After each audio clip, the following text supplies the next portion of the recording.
Now, this generation, I'm talking about Gen Z, Gen Alpha, and even some millennials, there's that desire to make things quickly, to get rich really quickly. And that has led to people taking very new professions that can ensure that they make this money very quickly, either through social media, leveraging technology. And we've seen sort of a departure, if you speak to the average Gen Zer, Gen Alpha, but what they want to be, you wouldn't hear as many traditional paths like medicine, accountancy, because they don't see it as a destination to get rich very quickly. I'm joined by an HR practitioner in the person of Kelvin Ume. Welcome to Rubbin'minds. Thank you very much. Hope you're good. I'm well. Thank you for asking. And I just want you to let me know your experience working with Gen Zers, Gen Alpha. And I will put a bit of the millennials because they are catching on very quickly to some of the trends and technologies available that lead to making money really fast compared to the traditional careers that you have to invest 20 years, 30 years and wait for a pension. Well, working with these people is very different than working with millennials, right? They want to get the money very quick. And then what I've noticed is that one of what have really led to this is social media, right? So social media has amplified the instant money cash grab, and everybody wants to get it. And over time, trust me, celebrities and influencers have really been, posting affluence, posting luxury and success, right?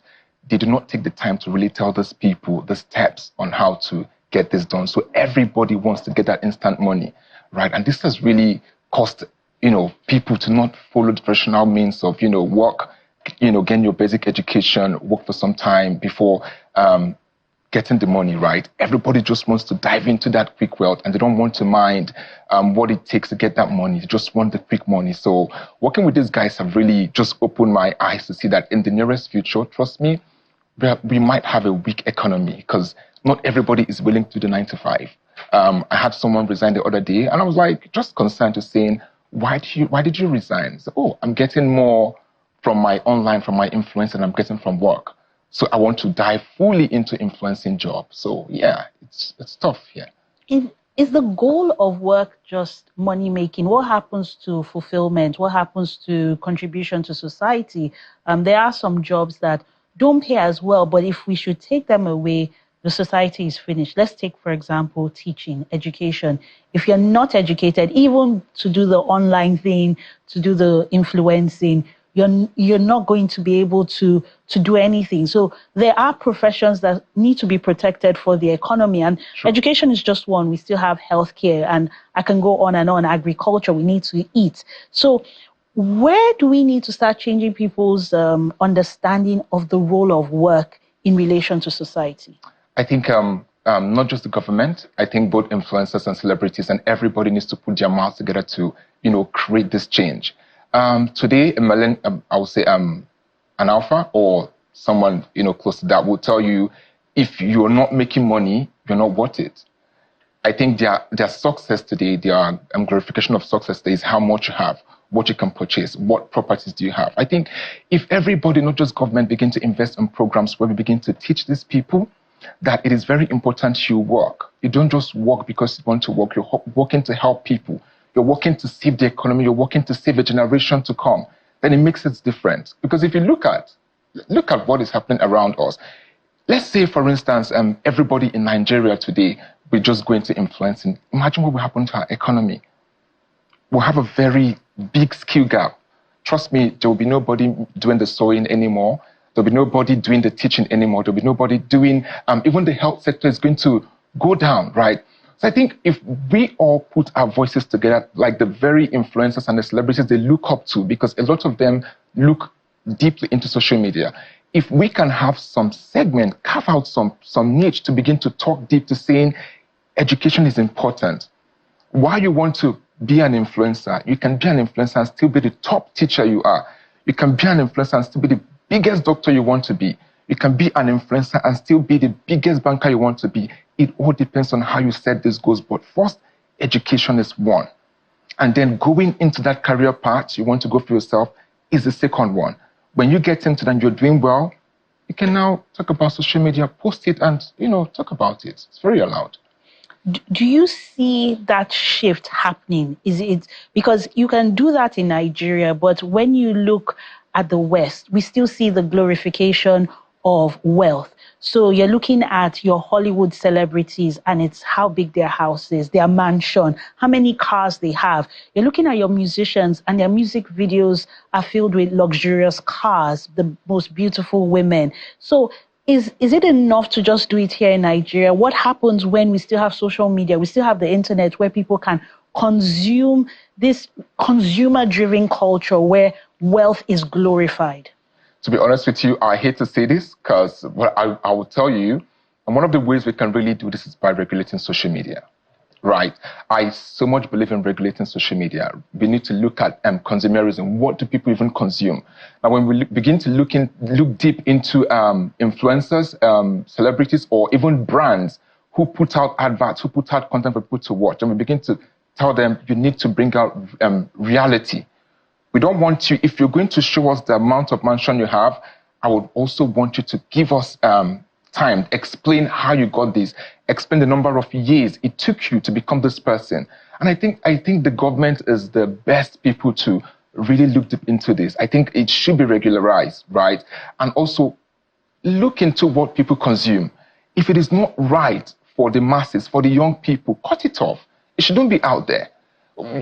Everything about celebrity shouldn't be about ostentatious display of wealth. It shouldn't be about I have 10 mansions. What are you doing? How did you even get there, right? Who are the people you're bringing to ensure we maintain a stable economy? What is the educational sector is like? I think this is what people should also dive and put into, and not just the glorification of wealth, affluence, luxury, and all of those. Do you think these celebrities are willing to say how they really made their wealth? And I'm not talking about aspire to perspire to respire and expire. I'm talking about people who might have used the leverage they have to get access to make money in different ways. Do you think we're ready for that honest conversation? Because we can look at things from the traditional side of things. I mean, people who believe if I get what this man has said I need, he'll be able to make money for me, whether it's through ritual killings or some people who believe in Ponzi schemes, for example, and some people who use what they have to get what they want. To be honest, I don't think a lot of celebrities are willing to talk about that. Because if you look at the means of income, it is not really pure. And why I say this is that look at what people show today on social media or on what we see. Oh, I got a Rolls Royce, I got a big mansion. What do you do? What they really do, does it equate to what they have? I think if the government can also look into it, is saying if you're able to display ostentatiously on social media, then you have to come out and declare what you have or how you got it from. Because, it is really impacting this current generation, and people are involved in risky behaviors. What I mean by risky behaviors, right? People don't really mind how they get this wealth. There are also Ponzi scheme, people are into bets, people are into ritual killings. I don't want to mention gold, but these are really affecting young people because nobody wants to work. You tell someone you need to work for 5-6 years, like to become like a manager, and they say, why am I wasting my time to working that long when I can do something to get instant money? Look at the youth today. A 14, 15-year-old is running around with a Rolls Royce with cars you would work 6 years to even buy those cars. People are just getting it. So I think the government should look into it. If you're going to display your wealth, tell us how you got it. And I think my final question will have to look at what others can do beyond the government. So whether it's the advertisers, whether it's the companies, whether it's the schools, in 2 minutes or less, what can the other people beyond government be doing to correct this problem? To be honest with you, I think it is a fight for everybody. We need to save this country. We need to save this economy, because if we continue in this way, trust me, we're going to have a very weak workforce in years to come. It is for you as a parent. Question your child. Where are you getting this money from? Encourage your child to go to school. Encourage your child to, work. Encourage them, be it 1 year, 2 years, 3 years. you're doing the right thing. Give them that encouragement, give them support. Watch the kind of content they consume, watch the friends they hang out with.